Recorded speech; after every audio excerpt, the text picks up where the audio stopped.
Hello everyone, I hope you're all well. Today I want to talk about the role of representing children's conditions and social impact. Our story begins with Hermes magazine, a publication in the humanities field where I met the dear and kind Thomas Pugge, a person who is thoughtful and ethical. Knowing him was a positive turning point in my life. After completing a 9-issue collection of Hermes, I decided to publish special issues dedicated to the stories and artworks of children from different countries. I hope if I have the time to collect this series from every country in the world, creating a brilliant historical study for the future so that people can understand what children in the first half of this century thought in each country. Through stories, we can reach the depth of children's minds and the cultures in which they live. Since children have not yet fully entered the serious experiences of life, what they express more directly reflects their society. The first project I conducted was in India, where I started connecting with all the child rights organizations in the country. Among them, Teach for India was willing to collaborate. And we were able to collect and publish children's stories. After that, I reached out to child rights organizations in Iran and was able to collaborate with Khadim Kotij organization to go to Baluchistan. There, many children drew pictures that spoke deeply, reflecting the child's psyche and life. It was both a sociological and psychological study. My presence in Baluchistan eventually led to the making of my first movie, All the Eyes. Meanwhile, I worked hard to bring the Teachers Against Poverty project to the global community, while simultaneously connecting with child rights organizations in Iran and worldwide. My main idea was to create a platform where teachers could come together, online or in person, to teach children who lack the financial means considering the region where they live. Providing a platform such as a website or app where teachers can register and children and their families can also sign up allows us to match them at a specific time so that a teacher can educate a child who has educational challenges and limited resources. Additionally, teachers, university professors, artists, etc., who want to engage with children can be introduced to underprivileged schools after completing short courses on working with children. This is the global platform that can promote peace and significantly reduce educational poverty. In Iran, I also connected with the Association of Working Children and personally went there to teach. I decided to teach writing to the children. Soon I realized that all of those dear children are from Afghanistan. This was for me a sign that I could expand Hermes and add another country to the collection.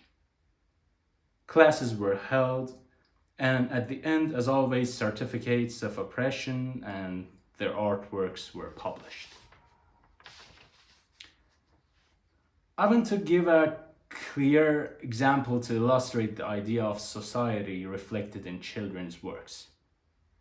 An Indian child talks about frugality in their text, considering it a moral value. An Iranian child from Baluchistan shows the influence of religious concepts in their writings and drawings. An Afghan child's text carries the scent of forced migration and the hardships of living in another country. Now let's move to the fourth special issue of Hermes magazine, Palestine, Gaza. One day I was at home at 3 a.m. Iran time. Israel attacked Iran. Before that, we had planned to publish stories and drawings from the children of Gaza. With the cooperation of Dr. Heather Layton from University of Rochester, we were able to prepare this collection. Why? Perhaps because I want the children's voice to be heard, to make global powers feel ashamed, seeing a 6-year-old drawing a severed hand, or a 10-year-old talking about not having eaten for several days.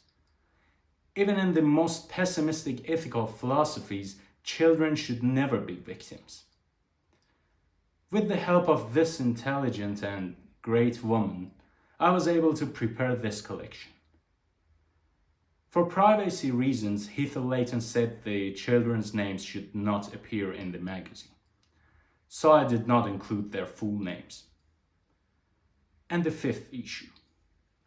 I know a very kind woman from years ago introduced to me by Thomas Page, Janet Adogo.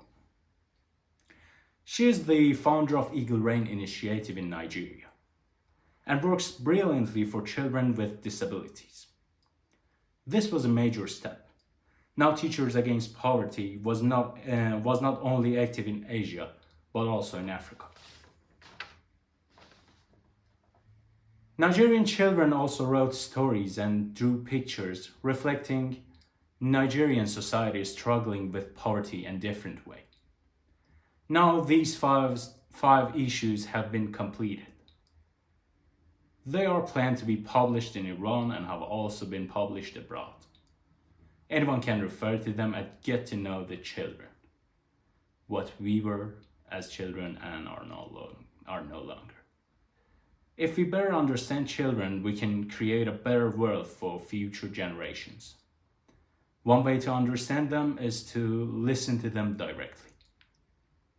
I do not want to speak of children and their suffering from a proud perspective, especially when they express their issues so beautifully themselves. Literature and art cannot have intermediaries. Art is one of the most direct ways humans represent themselves. As you watch this video, I am in a Kurdish region of Iran making my 3rd movie, The Last Breath of the Oak. At the same time, the new issue about Nepali children has been published or is in the process of being published. I'm very happy to be able to highlight the suffering of overlooked children around the world. I hope for a day when no child's drawing reflects death in their country, or the absence of food, and they can live peacefully in their country. Perhaps in the future there can be a course in history called History of Children. This course could serve those interested in history, psychology, sociology, human rights, art, etc. When children's voices are heard, no society can ignore their suffering. Children write stories, even if adults do not read it. If we look at children, we see the future. If we listen to them, the world changes. When a child laughs, society has hope. When a child cries, society is responsible. What conditions are children in right now?